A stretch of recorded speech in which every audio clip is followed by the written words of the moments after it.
Hello guys, this is Surya. Java tutorial की series में आज मैं आपको जावा पी टूल का यूज बताऊंगा। दोस्तों, जावा पी टूल जावा का एक ऐसा टूल है जिसका फुल फॉर्म है जावा प्रोटोटाइप।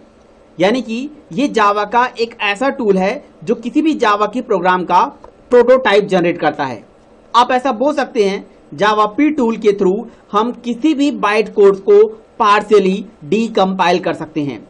यानी कि अगर आपके पास कोई प्रोग्राम है, जैसे मान लीजिए कि मेरे पास ये एक सोर्स कोड है जिसका नाम है डेमो, और इस डेमो क्लास को अगर मैं कंपाइल करता हूं, देखिए मैं इसे कंपाइल कर रहा हूं जावा सी एंड डेमो डॉट जावा।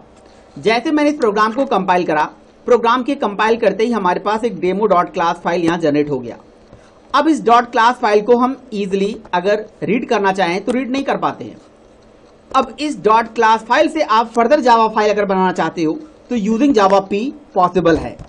इसके लिए आपको लिखना पड़ेगा जावा पी एंड आपकी क्लास का नाम, एंटर मार दीजिए। जैसे ही जावा पी और क्लास का नाम लिख के आप एंटर मारोगे, आपकी क्लास का पूरा फर्दर डिटेल दिखा दे रहा है कि ये क्लास यहां से कंपाइल हुआ था, इसके क्लास का नाम ये था, और यहां पे एक कंस्ट्रक्टर जो कंपाइलर ऐड करता है, और मेन मेथड का यहां पे डिक्लेरेशन दिखा रहा है। यानी कि आपने डेमो क्लास को यहां से डीकंपाइल करके देख लिया। अगर इस पर्टिकुलर जो भी आपने जावा पी के थ्रू डेमो क्लास को डीकंपाइल करा है, इस डेमो को किसी फाइल में सेव करना चाहते हो तो ग्रेटर देन का साइन लगा के आप यहां पे a डॉट जावा लिख के एंटर मार दीजिए।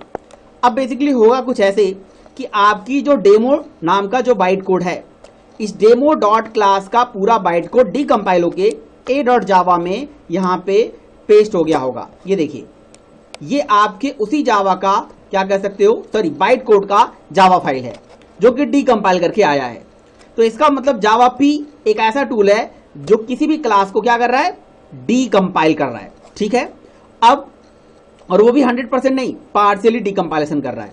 अब मैं आपको यूजर डिफाइन, जैसे आपने अपनी क्लास को डीकंपाइल करके देखा, ऐसे आप जावा पी के थ्रू किसी भी बने बनाई क्लास को डीकंपाइल कर सकते हो। मान लीजिए आपको स्ट्रिंग क्लास के बारे में देखना है, तो आप ऐसे Java P space Java dot lang dot string लिख के एंटर मारिए। जैसे आप स्ट्रिंग लिख के एंटर मारेंगे, स्ट्रिंग क्लास को इसने पार्शियली डीकंपाइल करके दिखा दिया। इसका मतलब ये हो गया कि जावा पी टूल जब किसी क्लास को डीकंपाइल करता है तो उस पर्टिकुलर क्लास का आप क्या बता दो, पूरा पाथ बता दो, उस पर्टिकुलर क्लास का पूरा डिस्क्रिप्शन यहां दिखा देगा। अगर मुझे किसी भी आईओ पैकेज के अंदर कोई क्लास, जैसे मुझे प्रिंट स्ट्रीम क्लास के बारे में देखना है, तो यहां मैं जावा डॉट आईओ डॉट और क्या लिखूंगा, प्रिंट STREAM। ये देखिए, इसने प्रिंट स्ट्रीम क्लास के मेथड की डिटेल दिखा दिया कि इसके अंदर ही हमारा ये println मेथड है। इसका मतलब ये हो गया कि जब आप प्रोग्रामिंग करते हो और आप कभी भी किसी क्लास की मेथड की डिटेल आपको देखना है तो डीकंपाइल कर सकते हो, और उसको कहीं फाइल में सेव करने के लिए, जैसे मैंने a.txt ले लिया, तो प्रिंट स्ट्रीम का जो भी आउटपुट होगा a.txt फाइल में सेव हो गया होगा। अब a.txt लिख के एंटर मारोगे तो ये प्रिंट स्ट्रीम फाइल, हमारे प्रिंट स्ट्रीम की जो डीकंपाइल फाइल है, यहां पे दिख जाएगी, और आप यहां से देख सकते हो कि इस पर्टिकुलर क्लास में कितने मेथड हैं, मेथड के अंदर कौन कौन से पैरामीटर हैं।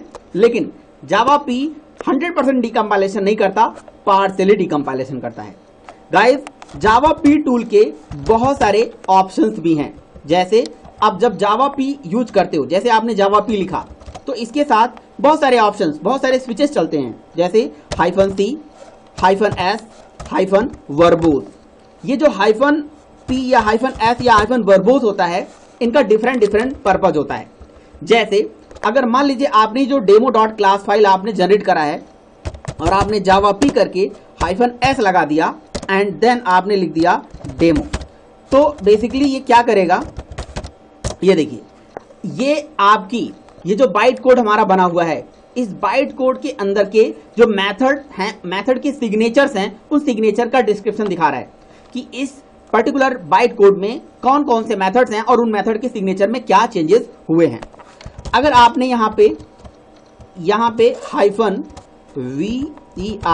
-VERBOSE लिख दिया तो इस पर्टिकुलर क्लास का पूरा डिस्क्रिप्शन दिखाएगा कि इस क्लास के अंदर हमारे पास कितने वेरिएबल्स हैं, उन वेरिएबल्स के अंदर कितने फील्ड हैं। आप बोल सकते हो पूरा डिस्क्रिप्शन, वर्बोज आउटपुट, पूरा फुल डिस्क्रिप्शन ये दिखा रहा है कि हमारे बाइट कोड में ये चेंजेस हो रहे हैं।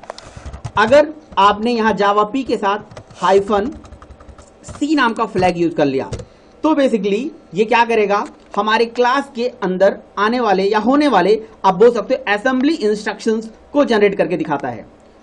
अब ये जो असेंबली इंस्ट्रक्शंस हैं इसको पढ़ना या आपके मेथड के सिग्नेचर्स को पढ़ने का बाइंडिंग वाले प्रोग्राम में मैं आपको डिटेल में बताऊंगा।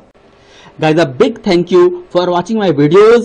For more videos, please like, share and subscribe my channel. Take care of you and your family. Thank you.